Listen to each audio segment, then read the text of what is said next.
Hey, Ash, What are you doing? what are you doing? You started it without us. Yeah, you started without us. All right. That was Ash, our Pomsky. Clearly wanting to get in on the show. Our ferocious wolf. Hi, everyone. We're Raven and Rosebush. Hello. So, first wanted to start by saying hello to everyone who's going to be scratching at the door. So, hello to everyone who's stuck with us so far. Thank you. Ooh. I'm going to need more mead. Is that good? It's, yeah, slancha. So, as it turns out, trying to start this kind of a project at the beginning of school summer recess is not the best of ideas, especially when you're trying to raise, as the example just showed, some kids that just basically amount to that of a pack of wolves, right? Nice and savage and reckless and making a mess all over the place all of the time. Rosebush shared a few days ago that, we've also had a loss in the pack. Our 17-year-old companion, dog companion, he crossed over this week at home. It was very comfortable for him, and the last thing that he saw was us. And the last thing he sniffed was us, and he went very peacefully into his sleep. And that is something that we were blessed to have the opportunity to do. Not everyone has the opportunity to do something like that at home, and sometimes at a veterinary office. But we were fortunate. One of the struggles that we also have when it comes to filming these things is that I am an introvert. I do not like to put my my sensitive bits out on the interwebs.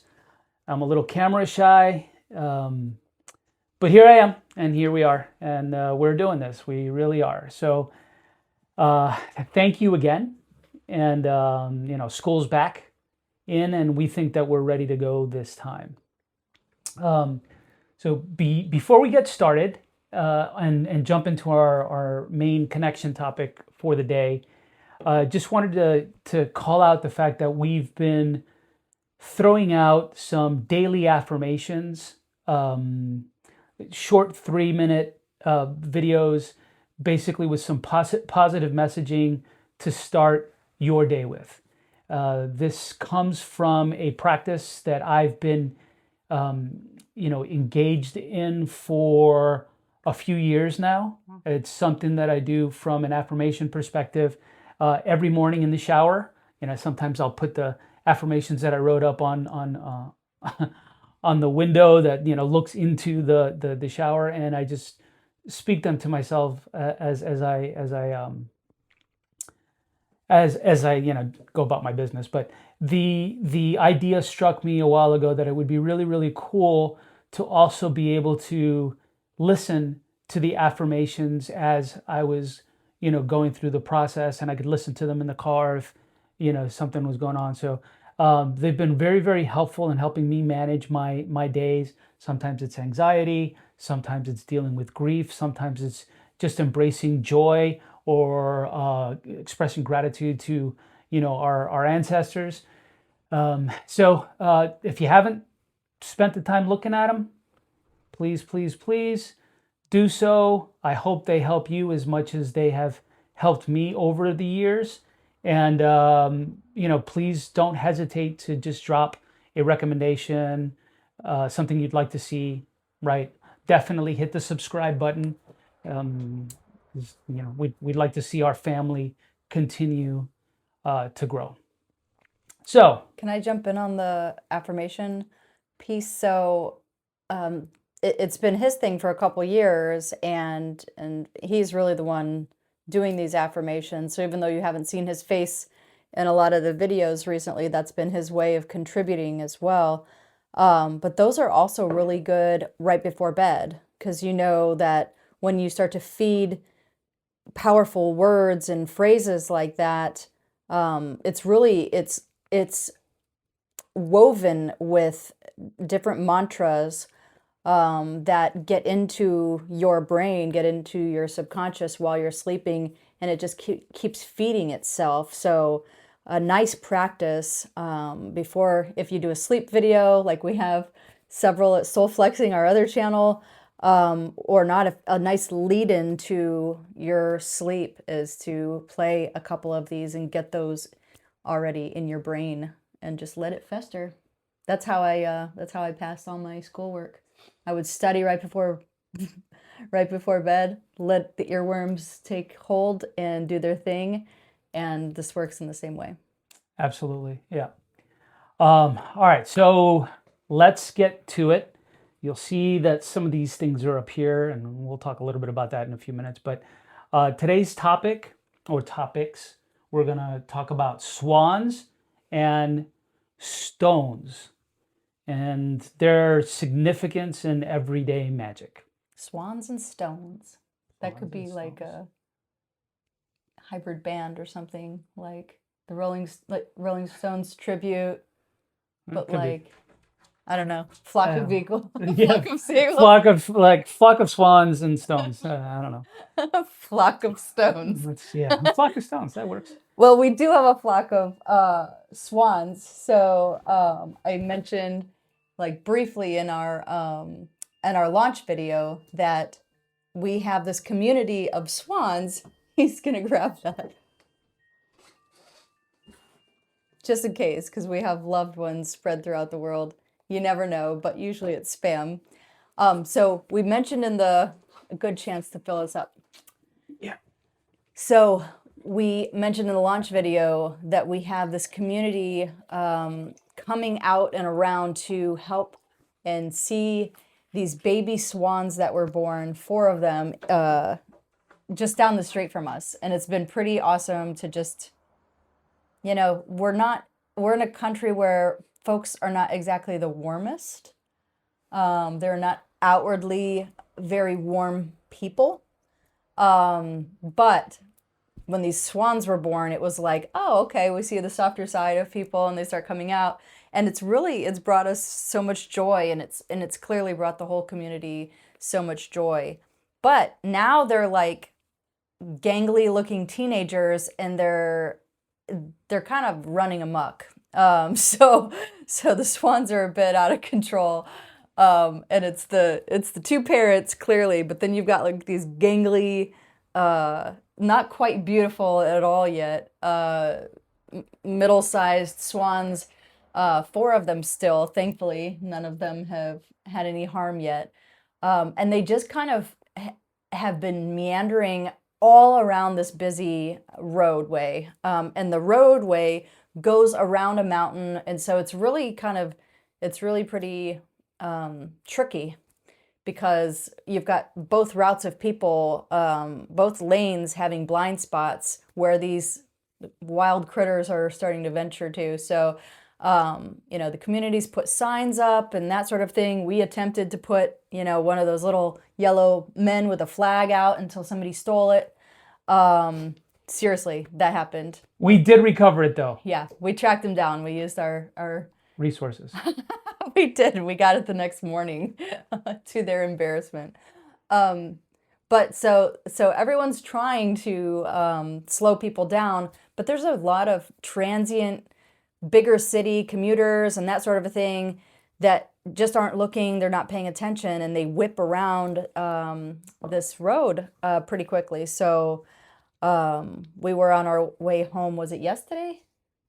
Yeah, yesterday, and the swans are like right in the middle of the apex of this curve. Like they're in like danger zone territory, and our Raven over here decides to whip the car off to the side and clap, clap, clap, and move them along, while all these other bystanders are just kind of like paralyzed with watching this, and just kind of not really doing anything, but then just watching him. and he was getting a cross between like daggers thrown at him.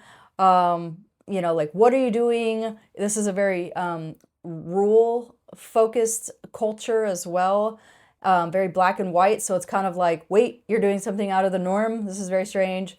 But he decides to, herd them basically all the way back to their sanctuary, to which he was met with applause. It was like, okay, all right, you've gotten them out of the danger zone, you've gotten them even out of harm's way, and you've gotten them all the way into safely to their nest that they started with. So it was fascinating to see kind of folks going from this paralyzed place, maybe even like the daggers of that mindset, over to this applause. And it's kind of in the middle of a day mindset shift in a small part of the community impacted by one act, right? One person doing something a little bit out of the norm, but it just kind of shifted everyone's thinking to this applause. And so that is an example of everyday magic or practical magic, and it's led with example. Yeah, it's intention, action, um, and really, my I gave two shits about what anybody had to think outside of my trying to help those swans just make it back to a safe space. So I think before we jump into what are we talking about when it comes to everyday magic, are these guys just self-helpy type stuff? I kind of want to talk about kind of a little bit of a definition of magic. And I'll start with a definition by a controversial figure, right? Aleister Crowley. And, you know, he defined magic as the art and the science of causing change through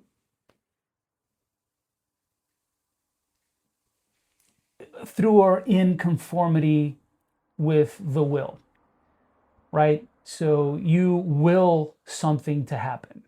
You set your intention out there and you make whatever it is that you want manifest.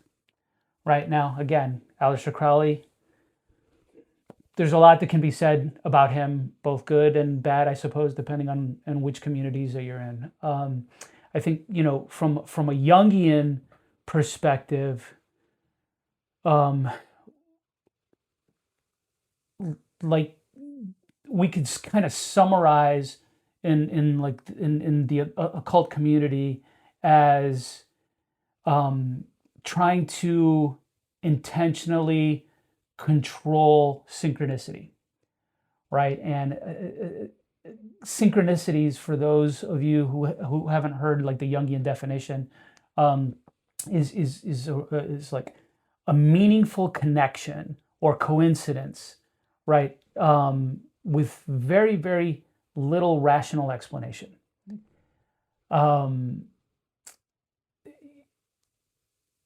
I can get into examples, but we can save some of those for the future. So for the sake of today's connection, like I'll define magic as kind of poking the universe, right? To try to, with a specific intent, poke, poke, poke, nudge, nudge, nudge, and trying to change the current situation in a direction that you kind of want it to go. And for the sake of clarity, although I may make it sound like really easy, this shit ain't easy, right? It takes a lot of hard work. There's a lot of study involved, a lot of repetition.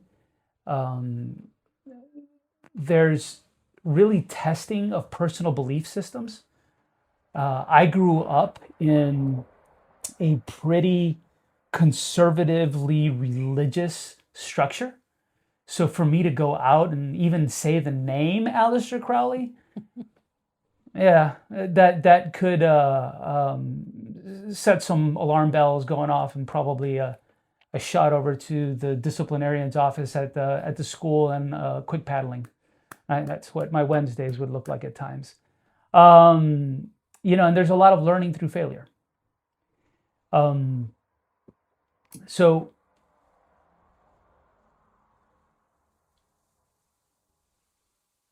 so today, kind of want to talk about like what we can do, what actions we can take, the average person, right, to help nudge the universe um, towards a happier place, towards a more comfortable, a more relaxed, a more peaceful place.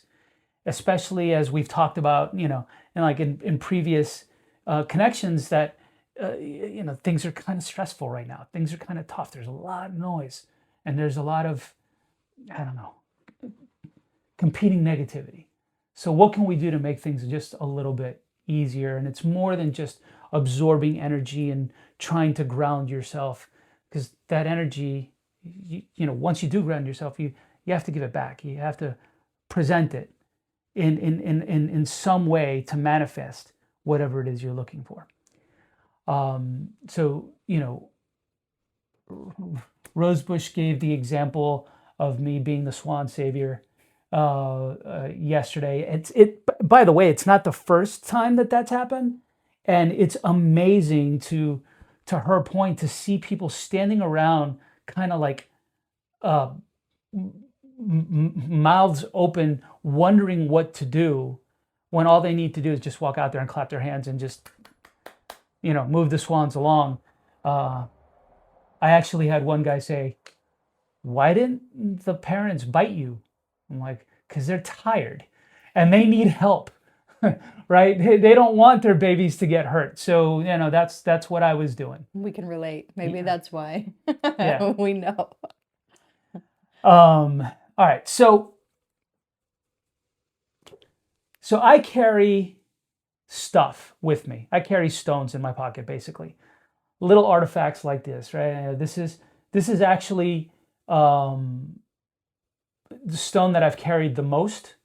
Um, uh, and I'll explain why in a second. There you go. It's just a piece of water stone with some quartz inlays in it. Snail shell, baby acorns. They're adorable. Look at these things. While you were talking, I was just zoning out at how cute they were. Look at this. That's an acorn. A little blue. No, this is a pine cone. Oh, that's what I meant. Pine cone. Pine cones. Not acorns. Pine cones. Yes. Baby pine cones. Thank you. Little blue lion, little rubber blue lion. And this is the bigger variation of what I carry. And these are heart-shaped assorted crystals. All varieties. Right? They're just heart-shaped. This one I think is selenite, rose quartz, agate, serpentine, just venturing, So I carry these, and so I started to carry the stones when I was doing volunteer work with young kids. Right, and knowing young kids, right, they're always running around. They're working through difficult emotions, especially some of the kids that I've worked with that come from troubled backgrounds and such, and they leave the place and they go back to a difficult home. So there are emotional outbreaks. Sometimes they fall down and they hurt themselves, like scrape a knee or bump a head or something along those lines. And I started carrying what I called my magic stones, my magic rocks. And whenever one of those kids was feeling dysregulated, whenever one of them was injured or whatever, I'd say, "Here you go. I'm going to let you borrow my magic stone." Now, my magic stone helps me when I'm feeling sad or I'm feeling hurt. right? So I hold on to it for a while and I grip it and I put everything that I'm feeling into the stone, so that I can let it go. And there wasn't one time that I've done that where I didn't get a positive response. Now she didn't believe me, right? For a while, and we one of the things that we haven't shared, I don't think, very much, is the fact that we go to a lot of medieval festivals, right? We go to a lot of medieval festivals, Yeah. and we dress up and we do the whole thing, right? So typically with the Raven thing, I'm dressed in black and I'm looking a little, witchy, sorcery, whatever you want to put a label on.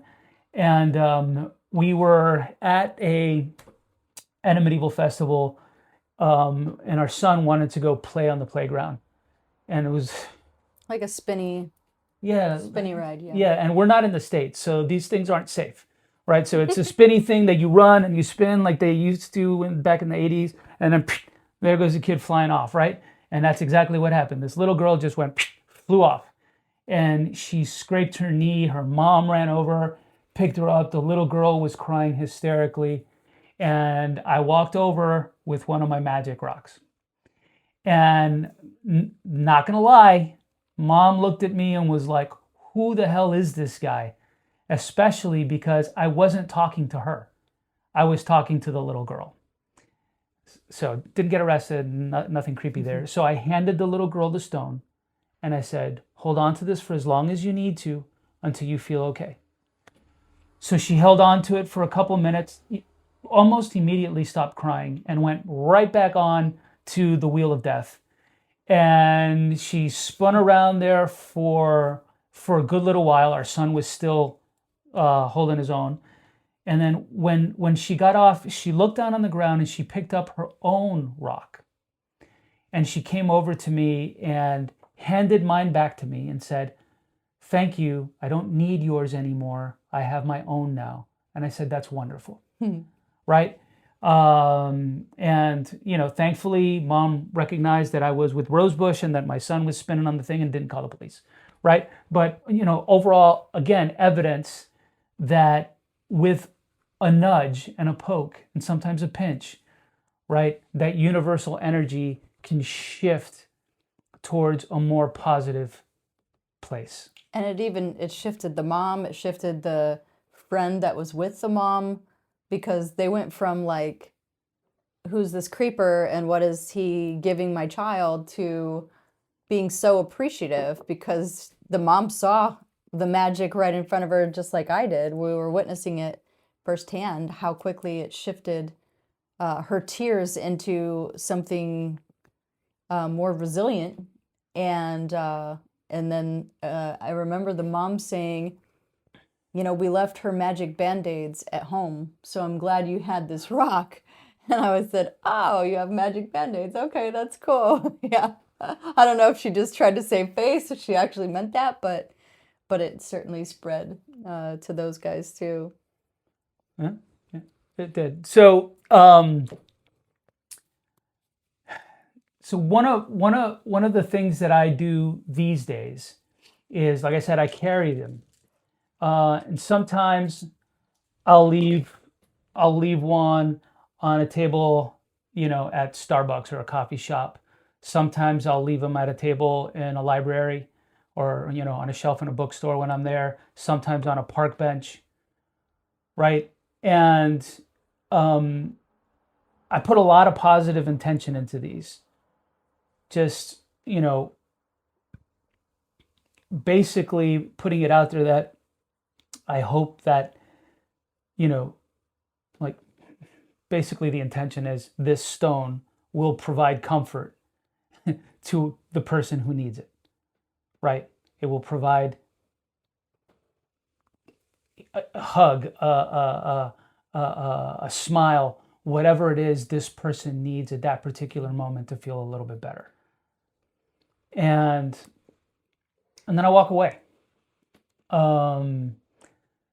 knowing, like, believing that what I just did is going to work, and that the person who needs it is going to find it, right? So, you know, I, I'll just throw it out there right now. Let's just do a little thought experiment, right? Like, imagine that you are the person that finds the stone, right? How do you think that would make you feel at first? We'll role play it. Yeah. What's this? Look around. Did somebody leave it behind? Nope, it's yours, right? And what does that do? What does that lucky moment make you feel? And Well, loved, because it's a heart, right? Like, I'm immediately feeling like someone deliberately left me love, yeah, right? Like a little piece of their heart. yeah. So does that little simple act, that little simple chain that I started, fit the definitions that we were talking about there when it came to Crowley and Jung and just nudging and poking, right? I think it does. And kind of as if to prove the point, I had a very, very strange interaction today. I met a man by the name of David. Now, there's no way that you could possibly know this, but looking around, you can see that kind of a bit of a collector, and that there are swords behind me, and that kind of stuff. We're partners in a business venture where we sell medieval stuff, right? Helmets, armor, gauntlets, Garb. yeah, garb for people who want to go to medieval festivals, sell swords and lances and all this stuff. It's a pretty cool environment to work in. So today, a gentleman by the name of David came in, and he immediately struck me as something strange. Not that he was weird looking or had an extra eyeball or anything. He came in and he was dressed in a white t-shirt, white jeans, a very, very light rose-colored sports coat. He was carrying a satchel. Not the kind of person that I would expect to see in the shop. And he Very, was like, feels like Miami Vice. What you just described. maybe I am a Miami Vice fan. I've been known to have, sport those same colors. But he and I got to talking. He was looking for a gift for someone, and one of the things that I showed him was a cup, a drinking cup, made out of horn, and on the cup was engraved a particular symbol, a Germanic symbol, and it represents a religious or spiritual column where Germanic tribes would meet until Charlemagne came through and then destroyed the column, called the Irminsul, by the way, and built a church on top of it, or at least that's how the story goes. But we got to talking, and that conversation led to conversation about esoteric stuff. And the more that I spoke to David, his demeanor, his physical appearance, I kind of got like this vibe of that I was speaking to. All right, so forgive me because forgive me.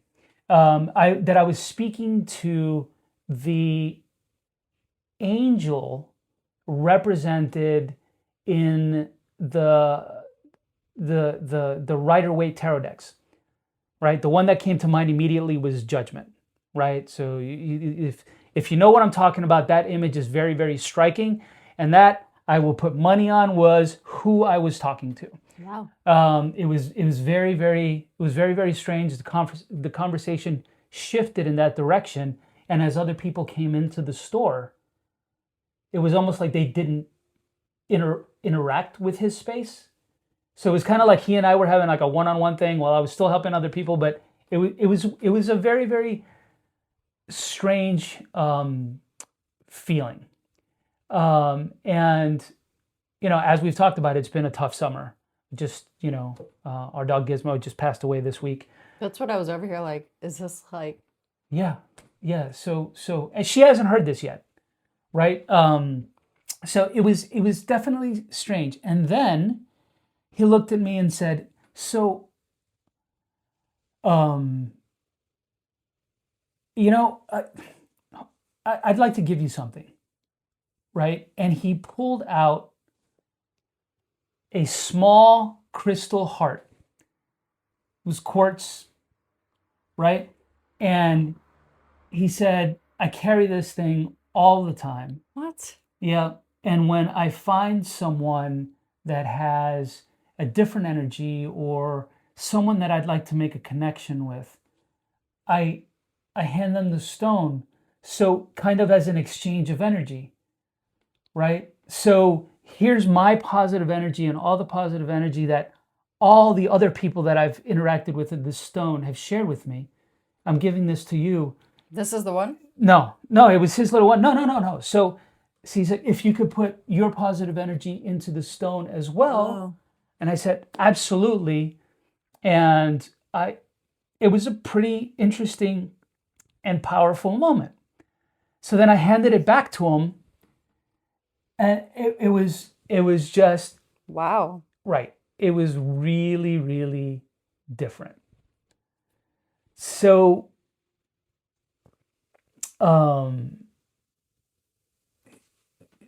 it shook me. I mean, I'm still kind of shaken by it. So and he feels left, like and yeah, a visit or something. right. And it feels like a visit. Mm-hmm. So, wow. Was he an angel? Was he a spirit guide? Was he just some random dude that came in off the street looking for a gift for a friend? Right? I mean, for me, regardless of the interaction, I cannot believe that it was an accident. Yeah, you used the word synchronicity to describe everything that we were talking about. Right. Yeah. And that is... And I knew, I knew that that we needed to make this video, right? I knew that we needed to create this connection, because that positive energy exchange that happened there,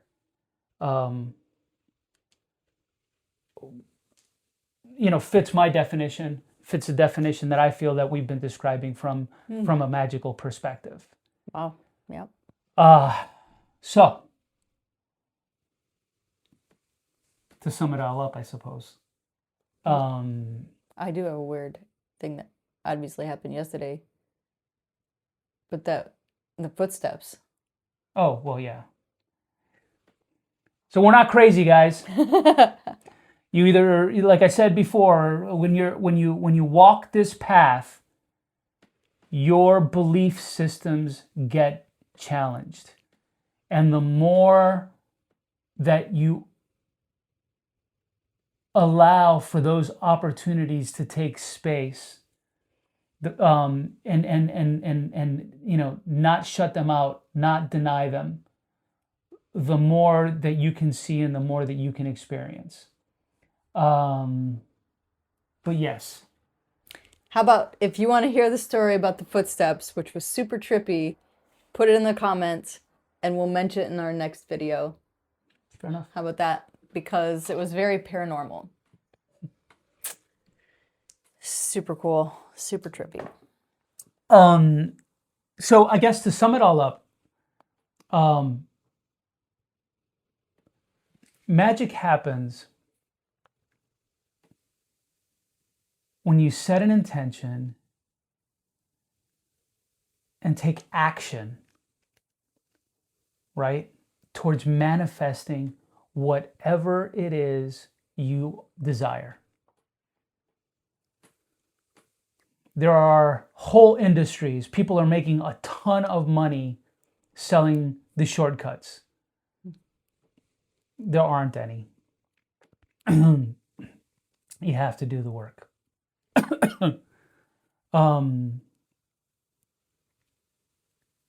But for the intents and purposes of our messaging again today, going back to the simple thing that I wanted to talk about, or we've been talking about, is just we want to create a little more harmony. We want to try to create a little more peace, bring a little more happiness. And if we can come to you guys with stories of swans surviving across a very busy highway, or angels bringing heart-shaped crystals to a conversation in a medieval armor store in a foreign country, isn't magical. I don't A few days know what it after is. our dog passed. Yes. And we're in the middle of grieving. Like, Yeah. it's like the timing is crazy. So as always, want to leave you all with just, she hates it when I use the word homework, but I'm going to use the word homework. Probably because I went to college for 10 years. I did too, so you've got the PhD, I've got a master's, right? So it's not the same, I know. Woefully shy. I have PTSD from the word homework. You do have PTSD from that word homework. Among other things. So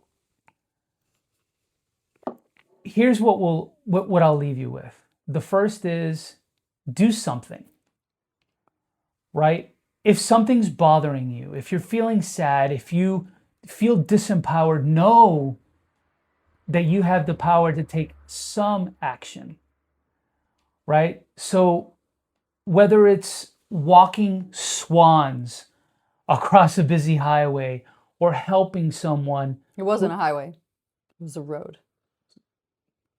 Busy road. This is like a catch the fish moment. Yeah, it's just yeah. It just keeps The growing. fish keeps getting bigger. An 8-lane. No, that would have been rough. But or helping someone in need, someone who's having difficulty opening a door because they're carrying too many bags.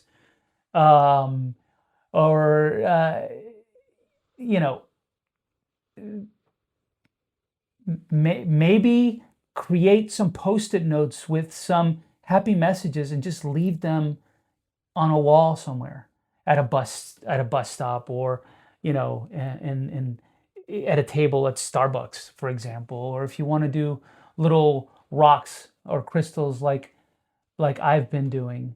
Tiny pine cones. Yeah, that kind of. This would be my vote. I would want this. Tiny pine cones are kind of cool. Just do something and know that little something is going to make a difference. It may be the one thing that helps someone make it through the day. The second thing is, it might be the thing that makes it through the day. I'm actually, September is Suicide Prevention Awareness Month, and we are, I'm leading the events for that, and pulling together different real life stories from folks where they had near misses, right? Where they were able to see something and say something in someone else, right? And just that personal check-in, and that whatever, was the difference between them taking their own life. And I've so many examples already collected for this first big, kickoff event on September 1st, of these examples where it didn't take a lot. It could have been something like this. It could have been a cute, adorable pine cone that just made them smile for the first time in a long time. Um, whatever it is, but there's so many beautiful examples. And then there's some examples where people did, reach out for help and they got some pretty shallow, generic responses to that, and it didn't go well, unfortunately. So yeah, we'll actually be spending a lot of time in the event talking about how to Just everyday things. make those little moves. Yeah. So we live across The church bells just told us. Yeah. They're telling us to hurry up. The one of the most difficult things in practicing magic of any kind is trying to temper the need for immediate results. The universe doesn't work that way. Things happen over a period of time. So aside from doing something, from taking action, the second piece of the homework is believe that the magic you are creating is happening without you ever needing to bear witness to the results. It's happening.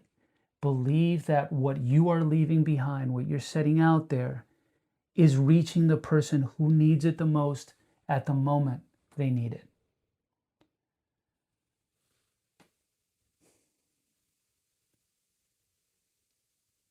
It's not easy, but it's a basic principle of how we do things. Creating a sigil, burning it, leaving it under a tree somewhere, and just waiting. Things shake out. And we just need to be patient. But we can't just sit back and get,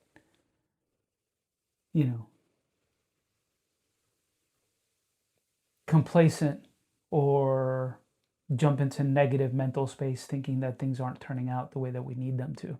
The universe is listening, and the universe, with our nudges and pokes and pinches, will respond in the way that it feels we need to be responded to. So with that said,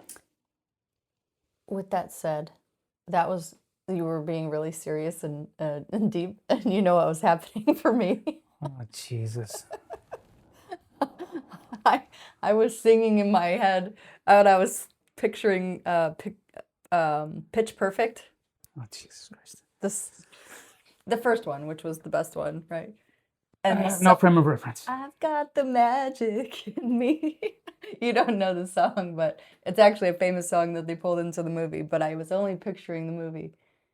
He's got the magic in me. Anyways. Okay. All right. Well, with that we all said, have the magic in us. Oh, here comes our magical cat. Yeah. Daniel's got to make one. Come here, kitten. One last. He's gonna flop down on the ground. He's purring. All right. So, thanks again for bearing with us and sticking with us.